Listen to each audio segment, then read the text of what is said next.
Kalian wajib menonton film ini kalau kalian suka dengan karakter-karakter DC Comics, DC Animated Universe atau Teamverse, film-film blockbuster Zack Snyder seperti 300 atau Watchmen. Zack Snyder's Justice League pada dasarnya memiliki outline plot yang sama dengan versi bioskop yang tayang pada tahun 2017 lalu. Bumi terancam oleh Steppenwolf yang mencari 3 Mother Box yang dijaga oleh Atlanteans, Amazons, dan umat manusia. Bruce Wayne kudu mengumpulkan orang-orang super untuk melindungi bumi dari serangan ini. Nah, sampai situ kedua versi film ini masih sama. Sisanya beda banget. Dan menurut saya film ini adalah film Zack Snyder terbaik yang pernah saya tonton. Versi Snyder ini semua karakter penting, dan kelihatannya semua karakter malah pada pinter-pinter di area mereka masing-masing. Di versi 2017, Superman adalah orang yang menyelesaikan segala masalah, dan anggota lainnya nggak berdaya. Tapi di versi Snyder, semuanya memiliki peran yang penting. Nggak ada satu aja dari mereka, maka mereka akan gagal. Nah, di versi Snyder ini benar-benar cocok dikasih tagline, kalian nggak akan bisa menyelamatkan dunia sendirian. Bagian musik di film ini benar-benar melengkapi visual filmnya yang epic, menggelegar, dan megah. Asik banget ditonton dengan speaker yang nyaring. Oke, sekarang saya akan bahas karakter-karakter utama di film ini. Saya mau bandingkan setiap karakter anggota Justice League di film ini dengan versi 2017. Bruce Wayne atau Batman. Di film ini benar-benar kelihatan dan terasa sama seperti Bruce yang kita temui di Batman v Superman Dawn of Justice. Dia pinter, dia menguasai bahasa asing, dia hebat, dia inovatif, dia berani, dia keren, dia sopan sama perempuan, dan dia kelam. Oh iya, satu lagi, dia kaya. Kekayaan Bruce di film ini benar-benar ditonjolkan. Jadi saat dia bilang ke Barry Allen kalau kekayaan adalah kekuatan supernya, itu pas banget. Keren banget Batman versi ini. Beda dengan versi 2017 di mana dia dungu, dia tolol, dia konyol, dia busuk, dia menggelikan. Batman versi Snyder benar-benar terasa seperti Batman di series Batman di Animated Series dan Justice League. Wonder Woman atau Diana Prince. Di film versi Zack Snyder, Wonder Woman gak cuma kelihatan seperti ibu dari Justice League.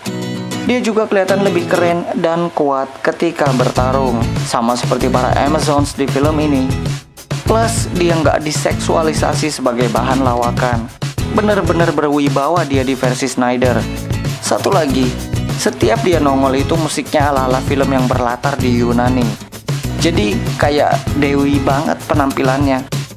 Di film versi 2017 dia juga sama seperti figur ibu untuk Justice League. Dah, itu aja. Oh iya, dan dia juga jadi bahan lelucon. Busuk banget. Victor Stone atau Cyborg. Cyborg di film ini memiliki cerita latar belakang yang lebih banyak ketimbang di versi 2017. Dengan cerita latar belakangnya itu, saya juga jadi lebih peduli sama apa yang dialami oleh Cyborg dan jadi suka dengan karakternya. Kemampuan Cyborg juga dijelaskan lebih detail di versi Snyder. Sementara di versi 2017, dia ada hanya sebagai pelengkap. Barry Allen. Allen di film ini perannya sangat penting. Gak sekedar jadi bahan lawakan, dia juga berperan penting dalam brainstorming dan kelihatan pinter. Plus, dia juga berperan penting di bagian dimana dia benar-benar satu-satunya orang yang bisa mengatasinya. Saya nggak akan kasih tahu bagian mana, biar nggak spoiler. Sementara di versi 2017, dia adalah bahan lawakan dan beban. Dah, itu aja. Konyol. Arthur Curry atau Aquaman. Di versi Snyder, Aquaman ini secara mengejutkan adalah orang yang sangat rasional dan pinter. Ciri-ciri seorang raja. Pinternya dia bahkan gak kelihatan di filmnya sendiri. Tapi di sini lumayan kelihatan. Dan sekali lagi, dia gak cuma jadi bahan lawakan. Dia keren, dia penting, dan dia cadas. Versi 2017 dari Aquaman, dia kelihatan seperti sebuah pelengkap anggota dan jadi bahan lelucon. Clark Kent, Kal-El, atau Superman. Nah, untuk yang ini gimana ya? Dia masih menjadi karakter yang monoton bagi saya. Dari Man of Steel dan Batman v Superman Dawn of Justice, Superman ini masih sama. Gak ada perkembangan sama sekali. 3 film, nih karakter masih gak ada perkembangan atau perubahan di bagian karakterisasi. Kalau kalian mau bandingkan dengan karakter yang ada di DCEU juga, lihat Aquaman. Di film Justice League dia masih jadi orang yang santai dan hidup kayak orang tanpa beban. Di film Aquaman, dia sudah mulai berubah jadi lebih berwibawa dan lebih kelihatan dewasa. Itu perkembangan karakter.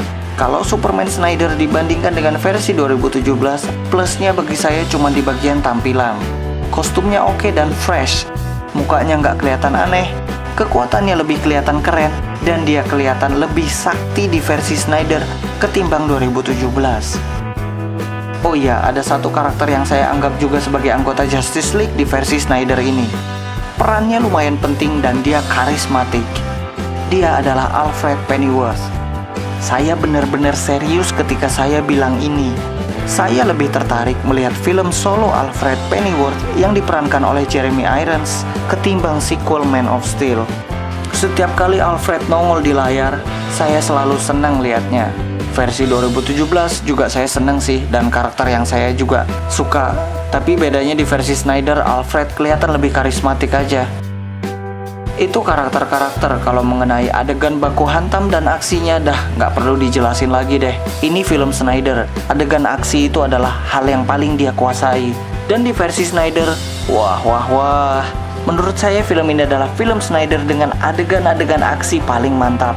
Menurut saya film ini bukan hanya menjadi film Zack Snyder terbaik, tetapi juga film DC Extended Universe terbaik. Dan sayang sekali, untuk kelanjutan DC Extended Universe, film ini sudah nggak dianggap lagi atau bukan bagian dari benang merah DC Extended Universe. Oh iya, sebelum saya akhiri, dengan dirilisnya Snyder Cut ini, ada dua cara untuk menikmati film-film DC Extended Universe. Yang pertama, Snyderverse, Man of Steel, Batman v Superman Dawn of Justice, dan Zack Snyder's Justice League. Tiga film ini terasa seperti sebuah trilogi dan ya, bagus kalau diikuti dari awal.